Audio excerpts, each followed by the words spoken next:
Whenever we talk about TikTok, we're almost always reminded of flashy trends, duets, and seamless transition videos. But what many people don't realize is that not every creator on the platform is chasing trends or posting aesthetic edits. There's an entire side of TikTok built on animation, where creators like Nutshell Animations and Tootie McNudie rely purely on artistic skill, humor, and sharp storytelling to engage their audience. It's a space where creators don't show their faces, don't use their real voices, and yet still manage to build massive followings. This animation community thrives on creativity alone. No filters, no influencer persona, just content that resonates. But as you may have already guessed, that's not why we're here. Because over the past few weeks, one animator has managed to get on just about everyone's nerves, and in the process, turned herself into a walking meme. We're talking about none other than Luki, a Russian creator with a massive following, who has recently been exposed for using extremely racist language towards people of color.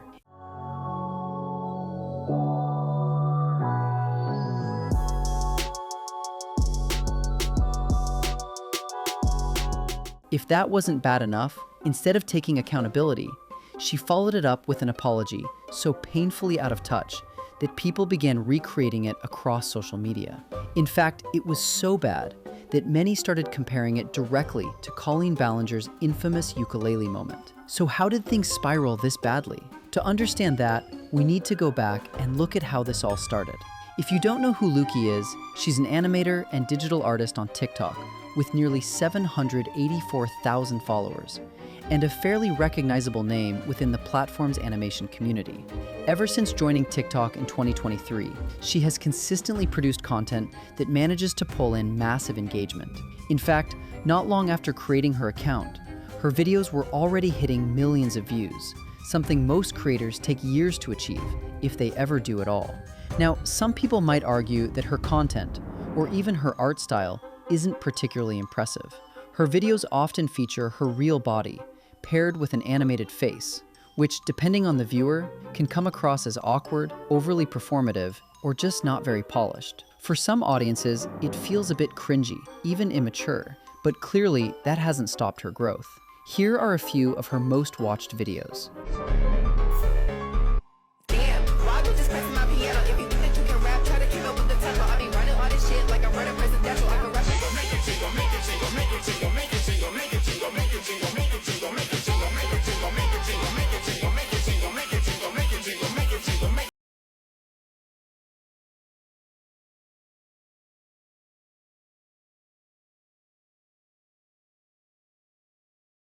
Let's take a look at this. You might watch those and feel a little confused, or even have a, wait, what? Reaction. And honestly, that's fair. But despite that initial reaction, a large portion of her audience has consistently flooded her content with positive comments and encouragement. That support translated directly into numbers, with some of her videos reaching as high as 25 to 26 million views. And that level of visibility matters, because when someone with that kind of reach messes up, it doesn't stay quiet. Right now, everyone in the art community is talking about Luki. The first wave of controversy surrounding her began when some of her voice notes were leaked online. In these recordings, she could be heard speaking about British and Black people in a way that was, to put it lightly, deeply offensive. We're going to play parts of those voice notes, but it's important to note that they were originally recorded in Russian and later translated through subtitles for a wider, primarily American audience. Меня иностранная комьюнити раздражает своей нелогичностью и упоротостью. Блять, сколько же ёбаных аутистов, нахуй, в Murder Mystery 2, еще и англичане. Блять, да чтобы они все передохли, как мухи. Это пиздец, чтобы они все сдохли. So, you see, Luki is blatantly racist. And in these voice notes, she didn't just target a single group. She expressed hostility toward nearly everyone who isn't Russian. That's problematic, to say the least. This is why many people began labeling her a xenophobe, a term used for individuals who display strong prejudice against foreigners, for, quite frankly, some very messed up reasons. Now, it's also important to mention that Luki is likely under the age of 17. So yes, she is a kid essentially. And while her age might earn her a bit of benefit of the doubt, it doesn't automatically absolve her of accountability, especially when she's consistently attracting millions of viewers on her platform. The next voice note we're about to play is even worse than the previous one. And this time, the target is, unfortunately, black people. И я говорю, а ты вот видишь лицо того парня в толстовке? Там стоит дальше парень, негр, в черной толстовке. И она так оборачивается и начинает ржать, потому что, видимо, не видит. И он начинает подходить, она так на меня смотрит, типа, черный юмор. И я начинаю ржать, потому что юмор реально черный. Вот, это такой угар, конечно. This particular voice note was shared on a public Telegram channel and immediately sparked criticism. But what made things even worse was what people uncovered next. As more users started digging into her past, they realized this wasn't new behavior. Luki had previously created content and artwork that many also identified as racist. Not only that, there is an animation where she's standing with both arms stretched wide, holding what appears to be a swastika symbol. So on top of the incredibly racist rhetoric, people have also started speculating that she might be a Nazi. At one point, someone even shared an older drawing online, claiming Luki made it years ago.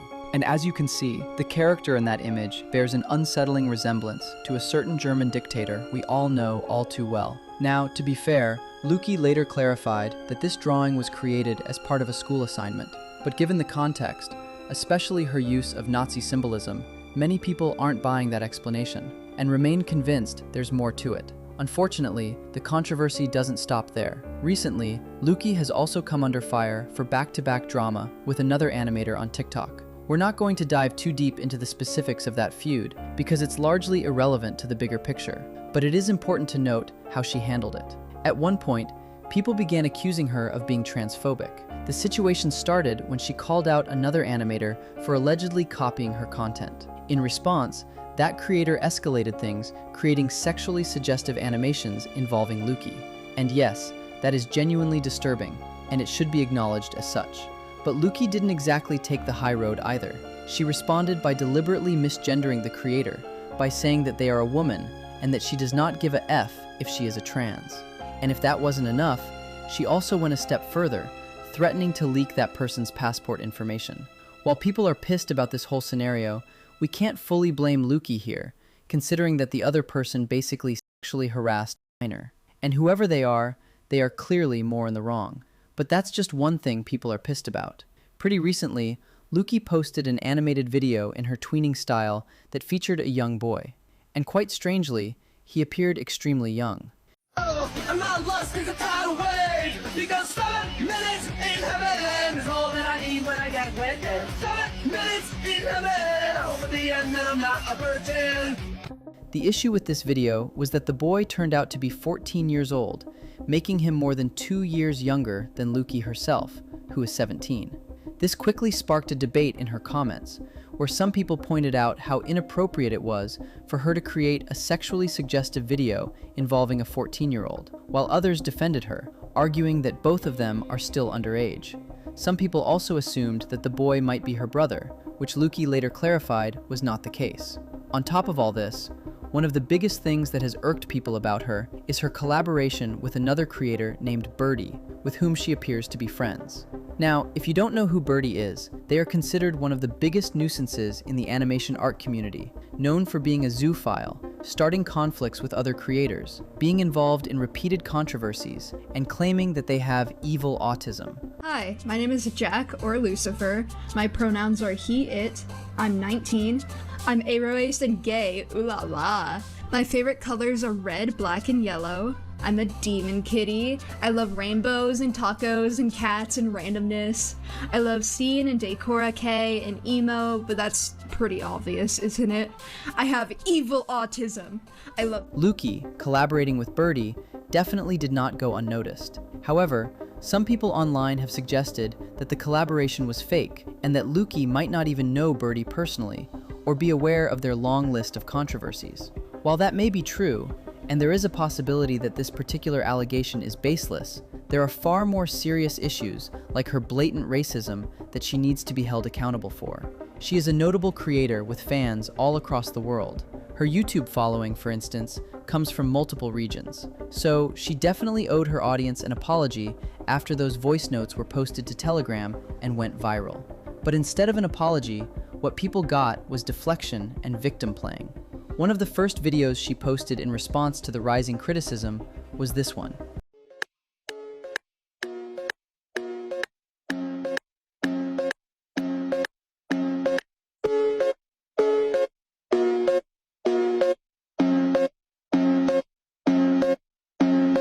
Calling herself problematic is a classic way of avoiding accountability and playing the victim card. Instead of owning up to what she said, she leans into the label in a way that invites sympathy.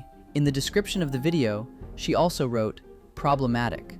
I've already come to terms with the fact that I'm problematic, but that won't stop me from filming. I've always been hated for something, even when there was no reason to be. Well, this time, there is a very valid reason." The way this artist is trying to guilt-trip the audience is honestly mind-blowing. And this wasn't the only time she did it.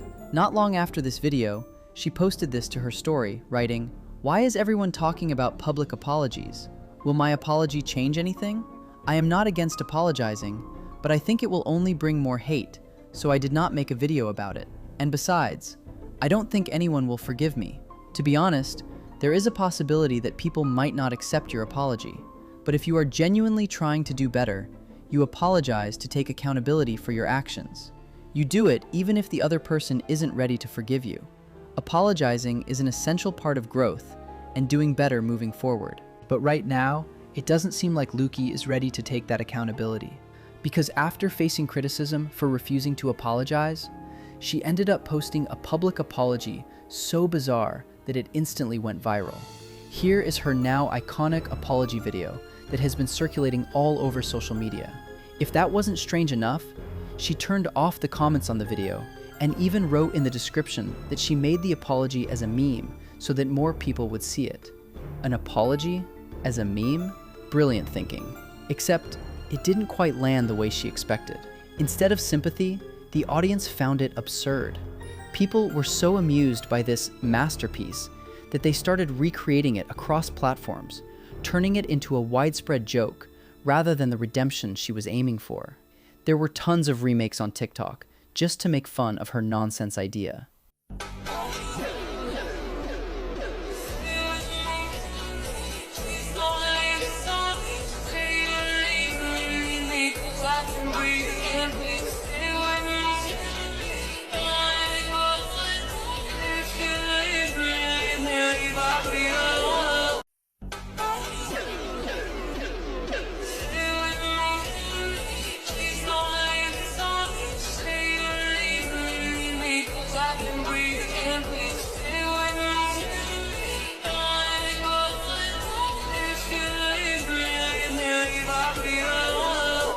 Since the comments were turned off on her video, people started reposting her absurd apology everywhere, often with harsh captions. Within a matter of days, her bizarre apology turned her into a full-blown meme within the art community. Now, here's the thing at this point. She clearly realized that she had messed up badly. So, sometime later, she decided to come forward with a more proper apology.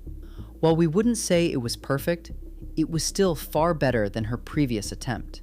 In her most recent apology post, she wrote, "I would like to apologize to everyone again. I am sorry you misunderstood my previous apology video.